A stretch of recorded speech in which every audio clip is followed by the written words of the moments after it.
Hola chicos, ¿cómo están? Les habla el profesor Daniel Parada, enviándoles un abrazo fraterno, esperando que todos ustedes se encuentren bien junto a su familia, seres queridos, que todos estén tomando las medidas de resguardo ante todo esto que estamos viviendo. Hoy vamos a compartir esta cápsula que nos va a ayudar a sistematizar los contenidos que hemos estado desarrollando en los meses de abril y mayo en la asignatura de Ciencias Naturales, dejando en claro que el mes de marzo fue la secuencia cero, donde trabajamos nosotros un par de fichas y guías, que eso es para nivelar los contenidos que íbamos a trabajar en esta oportunidad con las futuras secuencias. Comenzamos recordando que esta secuencia didáctica 1 tiene por nombre Conozcamos los ecosistemas. La asignatura de ciencias, al igual que otras asignaturas, trabaja por competencia. Son saberes que nosotros tenemos que llegar a lograr. En este caso, nosotros vamos a adquirir esta competencia específica sobre los ecosistemas, ¿cierto? Saber quiénes lo forman, cuáles son sus componentes, valorar los efectos de la actividad humana, tanto positiva también como temas negativos. Vamos a ver, ¿cierto?, lo que corresponde a la adaptación de plantas y animales y vamos a identificar, ¿cierto?, una cadena alimenticia, vamos a ver la función de cada uno de sus organismos.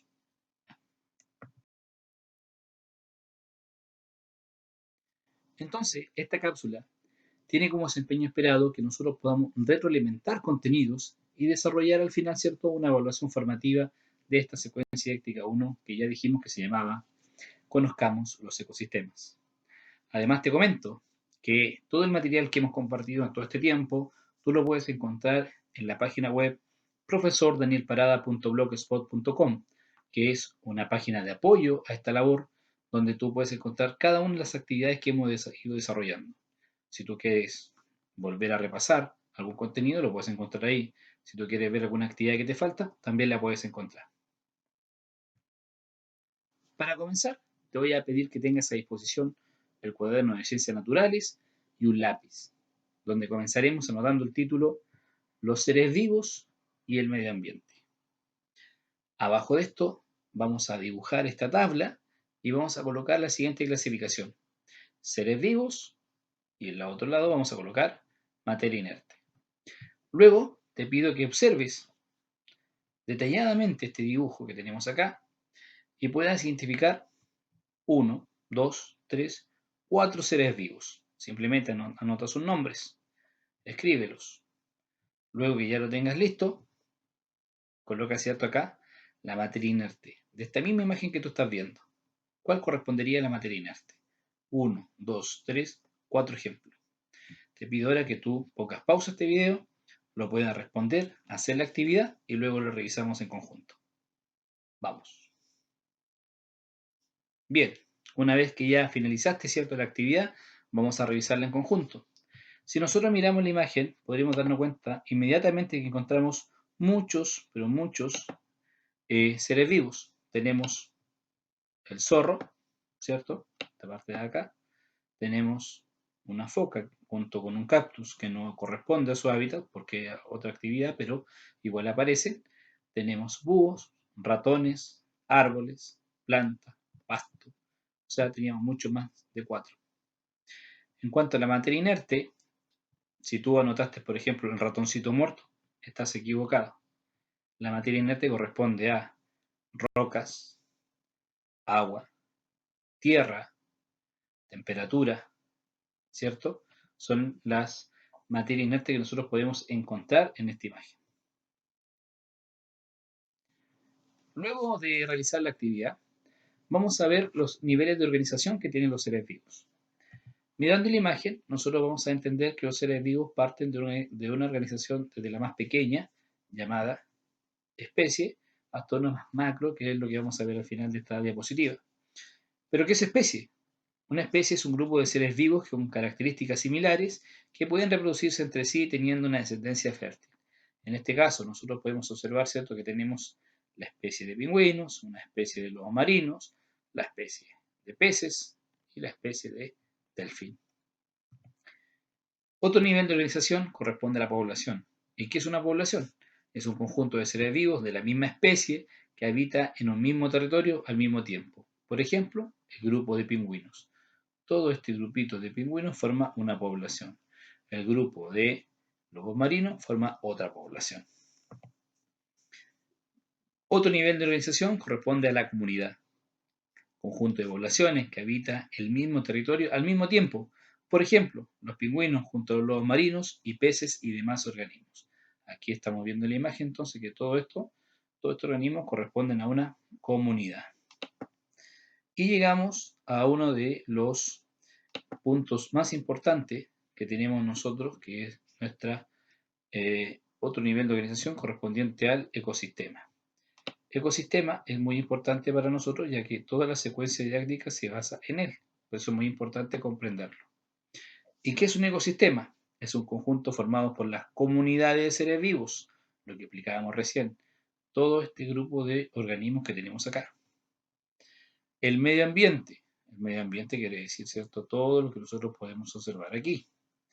Y todas las interacciones que ocurren en ellos, tanto interacciones entre los mismos seres vivos, como también la interacción que vemos y observamos donde los peces, por ejemplo, necesitan del agua, los lobos marinos necesitan del aire. Todo este tipo de interacciones o conjunto forma lo que nosotros llamamos ecosistema.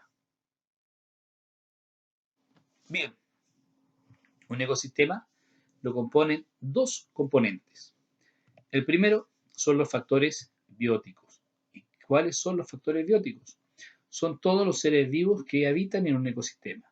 En este caso, nosotros podemos observar loros, patos, peces, un pudú, tenemos también árboles, plantas, insectos, ranitas, tenemos distintos seres vivos. A todo ello nosotros los denominamos como factores bióticos.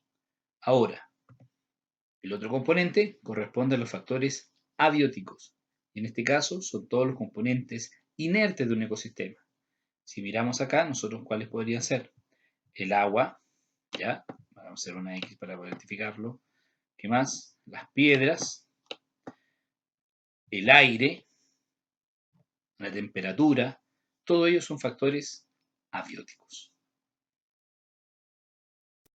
En la naturaleza nosotros podemos encontrar distintas interacciones que ocurren entre los seres vivos. Hay muchas, nosotros hoy día solamente vamos a identificar tres. La primera es competencia. ¿Cuándo ocurre una competencia? Cuando dos organismos compiten entre sí por un mismo recurso como la comida o el refugio. Nosotros acá observamos, ¿cierto?, un ejemplo donde hay leopardos, donde hay leonas, ¿cierto?, que van a la siga y compiten por su alimento. En este caso, el que está arrancando acá puede ser un ciervo o un antílope. La depredación. ¿En qué consiste la depredación? Es la interacción en la que un ser vivo se alimenta de otro. El animal que se come al otro ser vivo es un depredador, mientras que el que sirve de alimento se denomina presa. En la imagen, la iguana se come al insecto, como lo estamos viendo acá, y además los pajaritos, ¿cierto?, están siendo alimentados por una lombriz. Acá nosotros tenemos los depredadores y acá tenemos la presa. Otra interacción importante de destacar corresponde a el mutualismo. En este caso, dos seres vivos se benefician mutuamente. En la imagen, por ejemplo, la abeja obtiene alimento de la flor, la que vemos acá. Entonces esto ayuda alimentándose, ¿cierto? Y también ayuda porque se les pega el polen en las patas, ¿cierto? Y eso después lo puede ir repartiendo en otras flores, lo que ayuda a la reproducción. En este caso, entonces, tanto la abeja como la planta salen beneficiados. Esta interacción se llama mutualismo. En esta actividad no es necesario que la hagas en el cuaderno. Simplemente observa detalladamente cada una de las imágenes y trata de identificar a qué tipo de interacción corresponde. Vamos a la primera. Observamos que tenemos dos insectos, que uno está siendo comido por el otro. ¿A qué tipo de interacción corresponde? Depredación. La siguiente, observamos, ¿cierto?, una flor, una abeja. ¿A qué tipo de interacción corresponde? Ya lo habíamos visto anteriormente. Mutualismo. Acá vemos, ¿cierto?, un oso que se está comiendo un pez. ¿Qué tipo de interacción corresponde? Depredación. Acá vemos un toro, ¿cierto?, que está tirado y vemos que sobre él hay un pajarito. ¿Qué tipo de interacción está ocurriendo acá? Mutualismo. Muy bien. ¿Por qué mutualismo? Porque este animalito que está acá come los parásitos que tiene el toro, ¿cierto? En su lomo, en la parte del pelaje. Entonces, tanto se alimenta como también, ¿cierto? Beneficia al otro organismo. Vamos a la siguiente. Acá observamos, ¿cierto? Una leona. Aquí unas aves carroñeras. Y aquí hay una cebra muerta. ¿A qué tipo de interacción corresponde? Competencia, correcto. Y la última, vemos aquí un jabalí arrancando de las leonas. ¿Qué tipo de interacción corresponde? Depredación. Muy bien. Ahora que ya trabajamos y recordamos lo que son los ecosistemas, vamos a identificar algunos tipos de ellos. Existen tres tipos. Existen los terrestres, acuáticos y mixtos, donde los terrestres corresponden a los desiertos, selvas, bosques y matorrales. Los acuáticos, ríos, lagos y océanos. Y los mixtos, obviamente que encontramos de estos dos tipos, tenemos las costas y los humedales. Ahora volveremos a retomar el cuaderno y vamos a hacer la siguiente actividad. Vas a dibujar este esquema conceptual que nosotros tenemos acá, colocando como concepto principal ecosistema. Y luego nos vamos a apoyar en los conceptos que tenemos acá al lado para armar este esquema conceptual. Una vez que tú lo tengas terminado, lo tengas listo, vamos a revisarlo juntos. Por eso te pido ahora que coloques pausa al video, lo puedas realizar y una vez que lo tengas terminado, continuamos. Bien, una vez que ya lo tengan listos, comenzamos a revisar. Ecosistema, entonces, está formado por, miramos a nuestro lado, a qué concepto nos corresponde, factores bióticos. Muy bien. ¿Qué otro más lo forma? Si ya tenemos lo biótico, correspondería tener factores abióticos. Y terminamos con algo sumamente importante que acabamos de ver también, que son las interacciones que ocurren. Ahora, fácil, los factores bióticos, ¿a quién corresponde? Según lo que tenemos acá, serían a los seres vivos. Los factores abióticos, por el contrario, serían la materia inerte.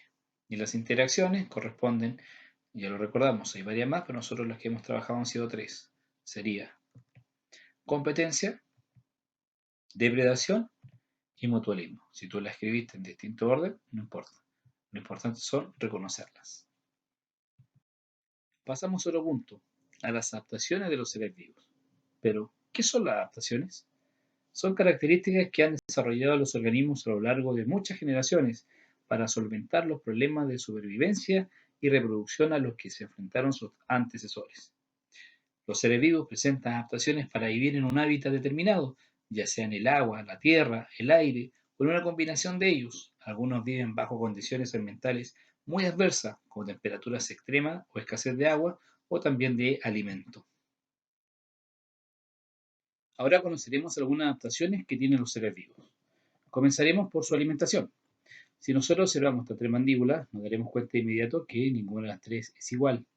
Esto es porque este tipo de alimentación y la adaptación que ha tenido que tener este animal es para poder comer hierbas, una dentadura, ¿cierto?, con dientes más planos, como ejemplo son los caballos o las vacas.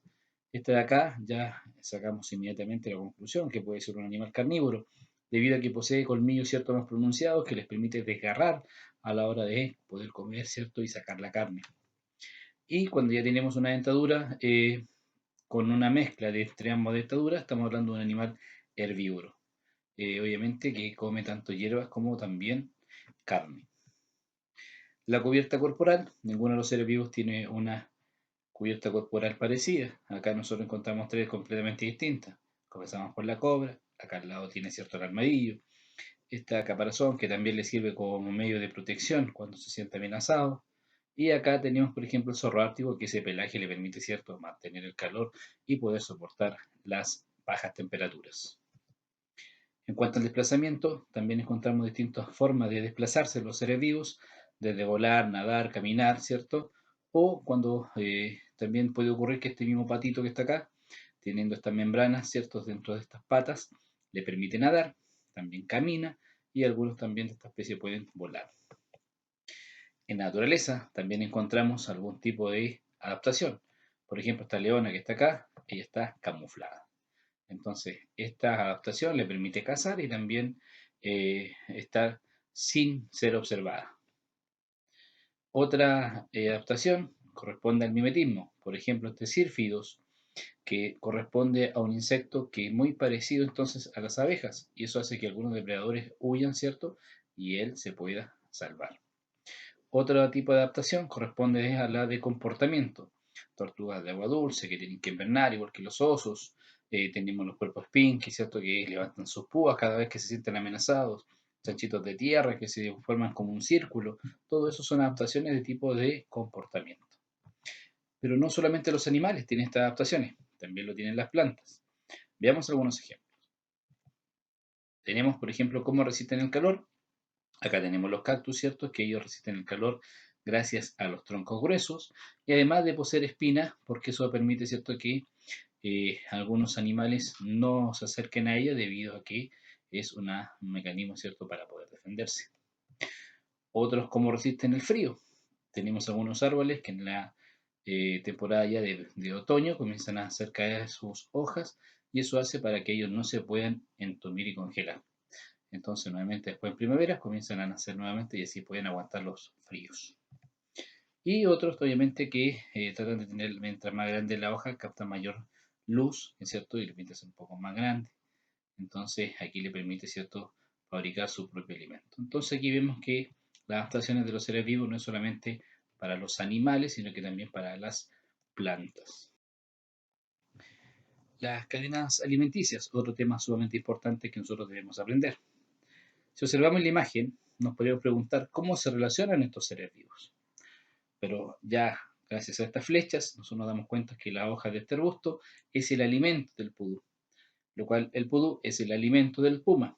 Y aquí nosotros podemos ver, ¿cierto?, que todos aportan restos y desechos que sirven de alimento a los hongos. Estas relaciones que se muestran mediante este esquema se denomina o se llama cadena alimentaria. Ahora, una cadena alimentaria tiene ciertas características. Tiene que llevar un productor, que son aquellos que captan la energía del sol y algunas sustancias del medio ambiente para producir su alimento. Todas las plantas son organismos productores, quiere decir, insisto, que fabrican su propio alimento y sirven de alimento para algunos animales. Otra componente que tiene que llevar una cadena alimenticia corresponde a los consumidores. En este caso son aquellos que obtienen la energía de otros seres vivos de los que se alimentan. Los animales son organismos consumidores, pueden ser herbívoros, carnívoros u omnívoros. Obviamente, para poder comenzar y estar en este eslabón, tiene que ser un animal herbívoro o también puede ser un animal omnívoro para que pueda comer hierbas. Y por último, y no menos importante, tenemos los descomponedores. Ellos son los que transforman los restos y desechos dejados por otros organismos en sustancias que pueden ser nuevamente utilizadas por los productores para fabricar su alimento. Por ejemplo, aquí tenemos hongos y bacterias. No quiere decir que la ubicación hace que los descomponedores actúen al último, sino que ellos actúan en cada momento, ¿cierto? Cada vez que caen restos, por ejemplo, acá si caen restos de hoja, cuando has comido pudú, actúan los descomponedores.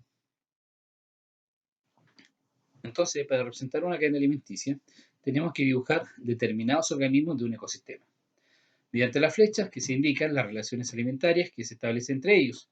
La punta señala el que se comió y el origen de la flecha, el que es comido. Por ejemplo, si nosotros miramos acá, tenemos el madroño, ¿cierto?, que es comido por el saltamontes. El saltamontes es comido por el carbonero y a la vez que él también es comido por ave más grande, que es el cernícalo. Y en todo momento, como ya lo explicamos anteriormente, participan los descomponedores.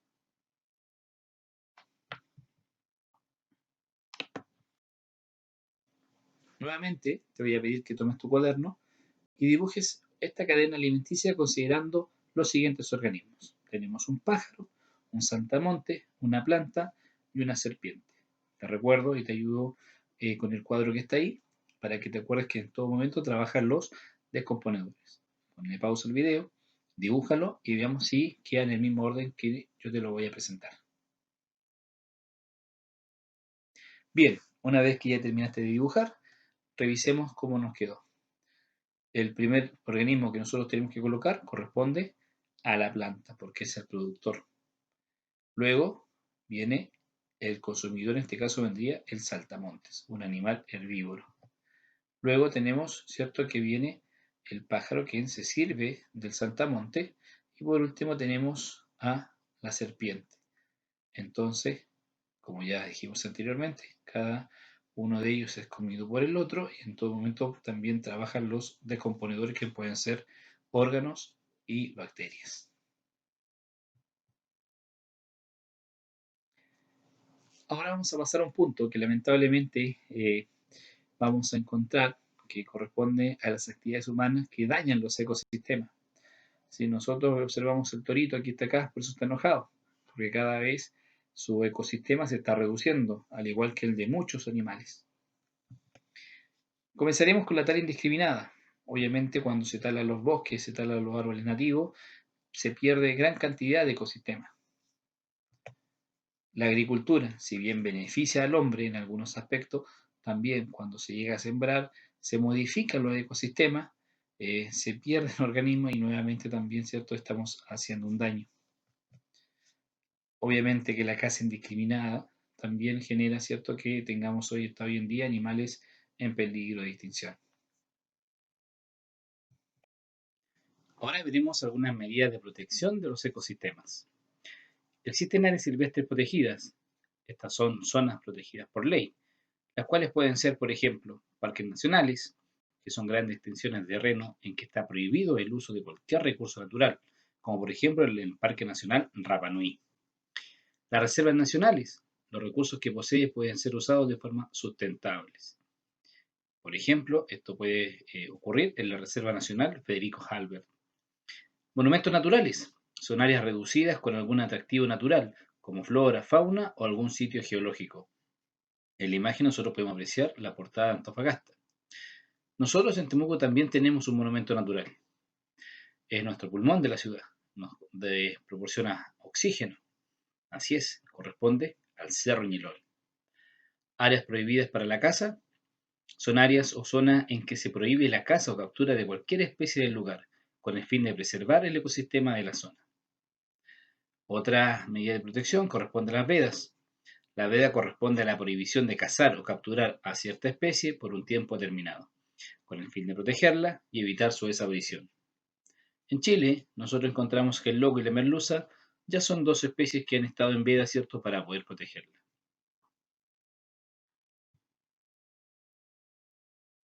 En la siguiente actividad, nuevamente te pido que tomes tu cuaderno y ahora vas a escribir solo la respuesta con su respectiva definición. Nada más que eso. Te voy a ayudar. Comencemos a trabajar juntos. Leamos lo que es la descripción. Dice: prohibición temporal de pescar una especie marina debido a que su población se ha reducido. Lo vimos en los ejemplos anteriores. Esta medida de protección corresponde a veda. Correcto. Gran zona del sur de Chile que se ha protegido, prohibiendo el uso de cualquier recurso natural. Esta medida de protección corresponde a Parque Nacional.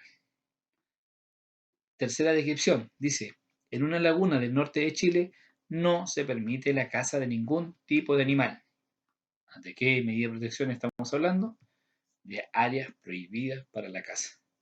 Ahora que el cuadro ya lo tienes listo, cópialo en tu cuaderno con la medida de protección adecuada. Bien, hasta que llegamos a la parte final, llegamos a la evaluación formativa.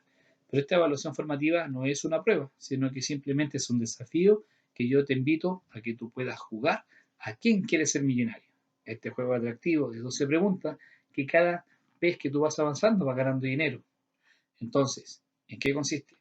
Para poder jugar, simplemente debes tener instalado en tu computador, tablet o celular la aplicación o el programa para PowerPoint. Con eso ya estás listo. Descarga en los recursos lo que es la evaluación formativa, quien quiere ser millonario, y comienza a jugar. Lo que te voy a pedir es que cuando estés jugando o ya lo finalices, me puedas compartir una fotografía al correo danielparada@institutoclaret.cl con tu nombre y curso. Así me va a permitir saber hasta dónde llegaste y me va a permitir también saber que eres un nuevo millonario gracias a las ciencias naturales. Y eso es todo. Espero que esta retroalimentación te sirva, te ayude y continuaremos haciendo más cápsulas para poder ayudarte en este proceso de enseñanza-aprendizaje. Nuevamente te envío un abrazo gigante, muchos cariños para ti y tu familia y nos vemos en una próxima oportunidad.